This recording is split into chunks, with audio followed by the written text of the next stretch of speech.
Hello guys, Crudeless here and welcome back to Let's Play Dark Souls 3. In the last episode we continued our journey up into Lothric Castle and we discovered a Braille Tome that we gave to Irina of Karim. We also found the Sunlight Altar for the Warriors of Sunlight Covenant, and we found out that the wyverns were consumed by this pus of man, this dark dragon-like essence.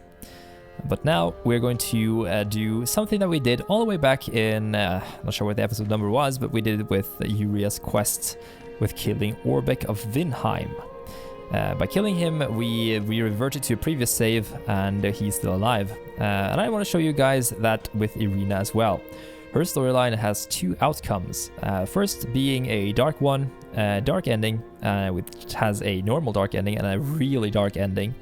And then second, we have the good ending for Irina of Karim. Now, if you remember right, Karim is the land, which with Aegon of Karim came from, and also of Irina, of course. And we also found a couple of chimes here in the last episode, like Keitha's chime. It comes from Karim clerics. It's rare among them though, but according to this one, its existence is concealed in the name of the Archbishop, as it is anathema. There is also some indications as to what this Archbishop is on the Morn ring right here that we got from next to one of the first Braille tomes that we found. We found that one in the passage between the Road of Sacrifices towards the Crucifixion Woods, next to the first Braille tome. Morn served the goddess Keitha and later became an apostle of the Archbishop. They labored together to provide comfort to the suffering. So Keitha was the goddess, and then Morn later ditched Keitha and became the apostle of the Archbishop. So there has been some changes there in Karim, that they went from worshipping Keitha to worshipping some sort of other faith according to the Archbishop. Now the way we are going to do this is we're going to get her dark ending. And you get this by giving her both the tomes of darkness. You get one of these from the Cathedral of the Deep. That will give her the deep miracles, like the deep protection and the gnaw. The insects that nibble in the dark have tiny jaws lined with fangs to tear open the skin and burrow into the flesh of the blink of an eye. And you get the other one from Uria during the Uria's quest line. To get her available, as you remember, you have to get the 5 dark sigils and she will spawn. Now we're going to buy to get the bad ending, you only have to buy one of these miracles. To get the really bad ending, you have to buy all of them. So we are going to buy all of them, of course. And if we do, she will just be regularly normal right now. But when we return after a reload of the stage, she will have some dialogue for us. And then we have to reload the area again to see the end of her dark quest line. So I'm going to do that and then meet you guys back where she was and have a chat with her again.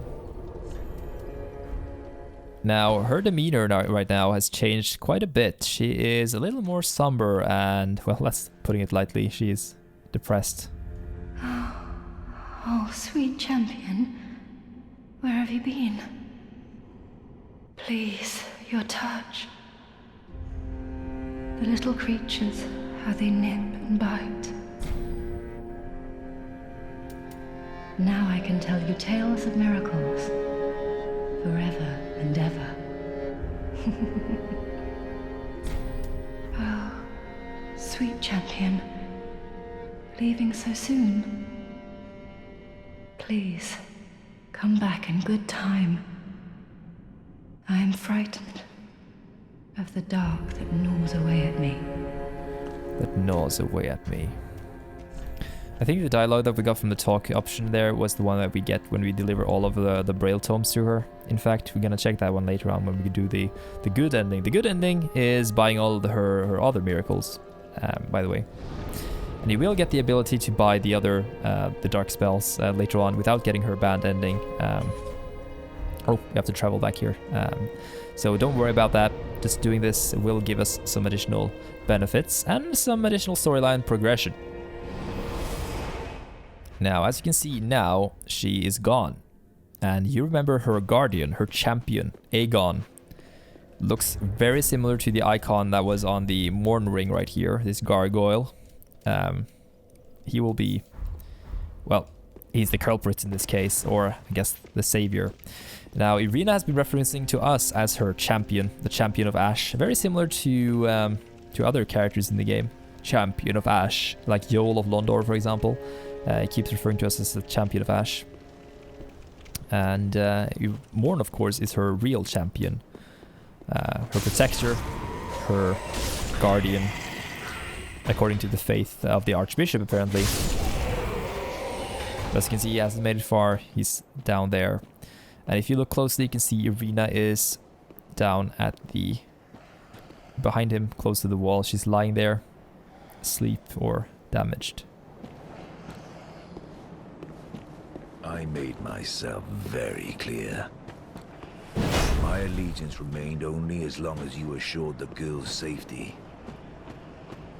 This night, Kareem does not deserve betrayal. Even a broken woman deserves her dignity. Now you want to pull him away from Irina, because as you can see, he has this AoE light effect, which is terrifyingly strong, and it can actually kill Irina if you're not careful, and we don't want that to happen. I didn't get the riposte there, which is unfortunate. He doesn't have any Estus left, which is pretty strange. He never has. Might be indicative of something error with his AI maybe, or some other issues with which is tied to the story perhaps. Maybe he has been... Come on. I've scolded. Irina. This wench. This wench. Now we can go talk to her now, but there is something else we want to do first. We want to go and have a look at the handmaiden, because she will sell us his armor now. And remember that Irina is blind, so she can't really tell who is touching her. She can hear you, of course, but she can't see you. So if you only communicate with touch, well, if you're thinking what I'm thinking, then you know what we have to buy. Unusual helm bestowed upon Knights of Kareem, modelled on Morn, the Archbishop's apostle. The helm is of perfect likeness to the stone heads lining the cathedral. A Kareem Knight will dedicate an entire career to attending a single maiden, just as Morn once served one goddess alone. Morn served Keitha long ago. So we have the set here that we can buy. But we only need the gloves. And when I equip those, this may sound really strange to you guys, but this is the way you get the dark ending, the real dark ending. If you haven't purchased all of the dark spells from her, she will not. She will talk to you and she will sell you the last ones, I think. If not, then you have to buy the gloves here to be able to talk to her at all.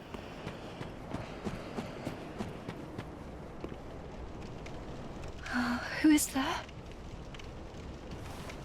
Someone there? Anyone? Oh, sweet champion. Where have you been? Please, your touch. The little creatures, how they nip and bite.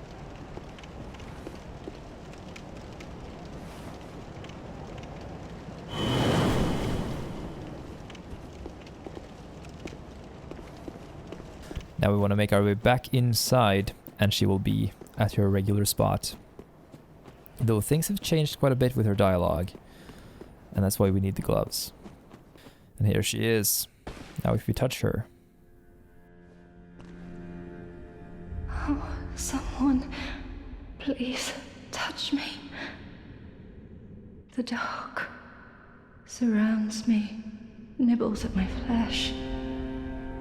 Little creatures, they never stop biting. So please, hold out your hand and touch me.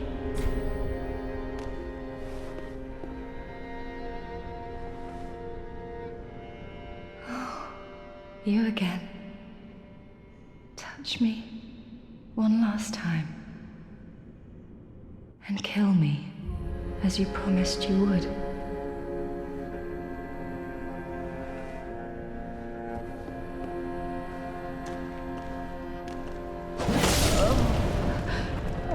A knight of Caribe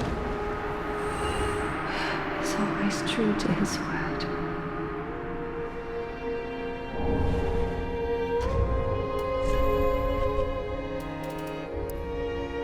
Humble ash of Irina of Karim. Irina was a frail woman. This frailty led to her becoming a saint of Karim, and to her grand treachery. Her grand treachery. Why was she even here? Why were Irina and Aegon on a journey to Lothric? Kind of figured that out already by putting pieces together. She wanted to come here to Lothric. But if you couldn't tell by the fact that I looted 2 things from her, well, I missed this item here that she dropped as well, which is another indication of what is going on here. You find the tower key. Now you remember you can buy this thing from the handmaiden if you want to. The bell tower, it's the key to the bell tower behind the Firelink Shrine. The bell tower is the grave of Firekeeper's past. When a Firekeeper served her purpose, she's led to true darkness, where she enjoys a long-deserved sleep. So, Irina wants to become a Firekeeper. That's her grand betrayal, and Aegon supports her. But along the way, he imprisoned her because she is frail and weak, and she has to basically regain her strength, I believe. That's kind of why he keeps her there, because she wants to move on while he knows the better for her situation. And we have seen a lot of these Firekeepers outside as well. As you can see, lots of these Firekeepers. We found a lot of them in the Firekeeper, the tower, where they ended their lives. Tons of them. Maybe a lot of those were from Karim. These dudes, these Firekeepers, these women, these clerics. But as you can see here now, the handmaiden will sell the remaining miracles and also the dark ones, so you won't be missing out on those, at least. But we are going to revert to our previous save file before this all happened, and I'm going to see what happens when you get the good ending. And no, it is unfortunately not, well, it might even be worse than this one. Now we're back here as if nothing happened, and Irina is ready to, well, sell us some stuff.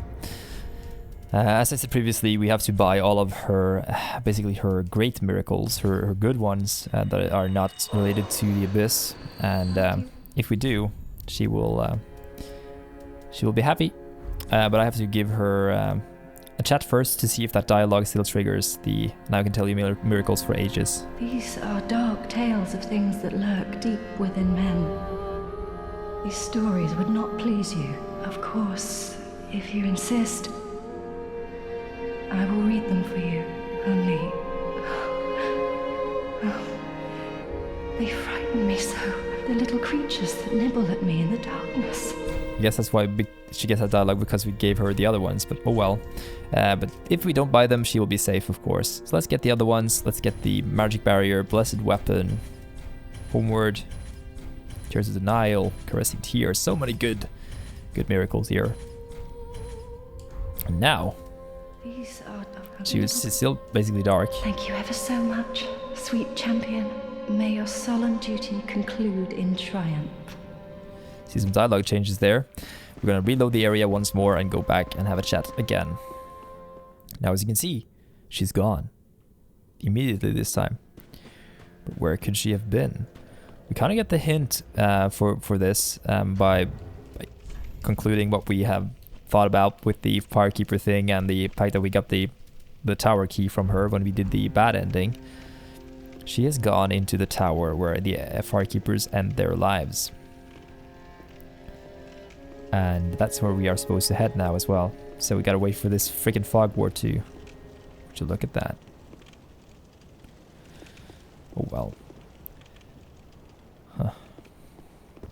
We're gonna make our way over here, and since we've been to the tower, we know what's inside. We found a Firekeeper's soul on the top from one of the Firekeepers that has traversed the Abyss.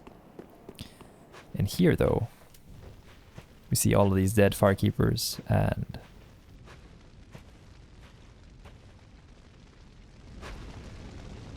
oh, sweet champion of Ash.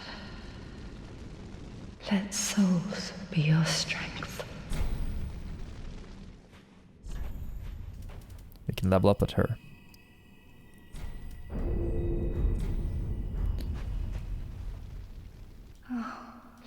She becomes a firekeeper, and we can pick up the previous tomes from her. We fulfill her wishes. In the end, she wanted to be a firekeeper.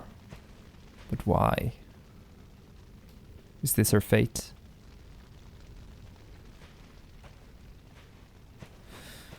Oh, so chilling. I get chills on my upper arms now by just looking at the room there. So well designed. Though I want you guys to look at one thing here. Remember the whole thing we talked about back in the settlement episodes with the trees? See the tree over there? Yeah. And another thing you want to take a look at is the sun.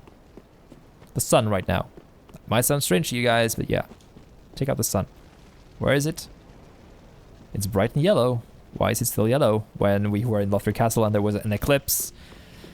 Is that strange to you guys? Well, it should be. There is some heavy shit going on with the sun in this case.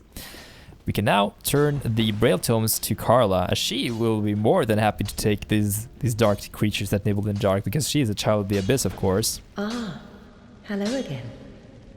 Thank goodness. Yes. Yes. You require my sorceries, I presume? Oh, is this a divine tome? What on earth are you thinking? I wouldn't go near a divine tome, or any so-called miracle. And casters of miracles are sure to steer clear of me. So please, don't torture me so. Ah, you. How could you? Oh. I know. I owe my life to you. Fine then. But just this once, I will tell you this tale. But do understand, it will be my first time. I'll have no sniggering should I err. Do stay... Let's give her the last one as well. Ah, you... How could you? Oh, I know. Fine. I kind of was mistaken there. She's not really happy about taking those, but I guess we have to give them to her eventually at least. There is one thing that you should know. There is a darkness within man, and I'm afraid you will peer into it. Whether the fear will spark self... Grey Rat is also here. And we can send him out on a last mission if we want to. You know, I was thinking about leaving for another round of thieving. There must be something of use in Lothric Castle. I'm aware of the danger. That castle is a death trap. Not a single man has returned from the castle unscathed, even back in the day. But I don't want to sit around and die a petty rat. And I consider myself your friend. If you send him out now, he will die. But you will be able to get his wares from patches later on. So we're gonna send him off. Goodbye, my friend. May you fare well in your last hours. Thank you for placing your trust in me. Don't you worry. I know Lothric like the back of my hand. Don't you worry. So you want to make sure to buy the things you want from him right now before he leaves, as yeah, this is a final goodbye. But you will be able to get the stuff he sells at least later on, so Bye. That's good at least. I do stay. We also have an upgrade available to us. Well, Matt, 'tis good to see ye in good health. What needs smithing this day? Let's have a chat with him. Weapons and protection, but when I guess he just has some tutorial info. No Estus flasks. We can reinforce our weapon to +10 now. Amazing. How is the weapon changes, the damage changes if we infuse it with a sharp or... Oh, we got a B scaling there. 94 plus 79. Not as good yet, though. This one's about equal CC scaling. Really nice, though, for a weapon like that. Pretty be careful. I don't want to see my work squandered. For the upcoming parts, I think I'm actually going to reinforce it with a or infuse it with a raw gem again, since there aren't that much fire stuff coming up. So we want to have the raw enchant currently, and then we are going to equip a pyromancy flame in our offhand instead of the torch, and then we can use the buff, the Karthus flame thing. Did we buy that thing? I think we did, didn't we? We can use that to buff our weapon up. We have 2 slots actually, which is nice. We can also equip the Iron Flesh, giving us some poise. Why not? Let's equip that. So we are now going to head to... should we go to the Dragon Barracks, to Lothric Castle, I mean, and continue off the area there? Or should we go back and take care of another area? I think we are going to go to the Lothric Castle. We're going to finish off that area now, and then we'll go to an optional area afterwards. It makes sense story-wise, but I know what you guys are wanting currently. There is an optional area that we will go to eventually, but it makes sense to do this in this order instead. So, let's not go through there. Let's not go through there. I want to equip my other shield. Could probably upgrade that one as well, the Black Knight shield now. But yeah. We're going to go back up to the elevator, and we're going to take the elevator up stairs into the area up above. As there will be a something behind that door up at the top. I'm going to avoid fighting that guy, to be honest. Not really into a fight. It is interesting to find the Cathedral chime here up on the rooftops of Lothric Castle. Which means basically this place is tied to Keitha and Karim somehow. Not certain why, but yeah. This episode has been a lot about Karim and the connections there. But as we know, the clerics, they are tied to the light. We could go through here right now and take care of this. What lies behind this door with those... You can see some angel wings up there. Well, at least... That's what I call them, these angels, these heavenly beings float around. What are they doing? And why is the sun eclipse here but not in Firelink Shrine? Geographically, Firelink Shrine is over there. As you can see from here, we can see... what's down there? I think the gardens are down there. We came up the elevator right here, that means the gardens are down there. It means Firelink Shrine is directly behind the castle over there. So that's going to be fun. We'll do the boss fight in the next episode. This one is going to be a little shorter because it was mainly focused on Karim and the quest line for Irina. But I hope you guys enjoyed the double view of both the endings for that quest line, as it is, well, it's not that easy to see both of those in one video. So I kind of wanted to do that for you guys. And next off, we're going to do a couple of boss fights and we'll go into another area. Well, at least one boss fight. So I'll see you guys then and enjoy your time until the next episode. Bye bye.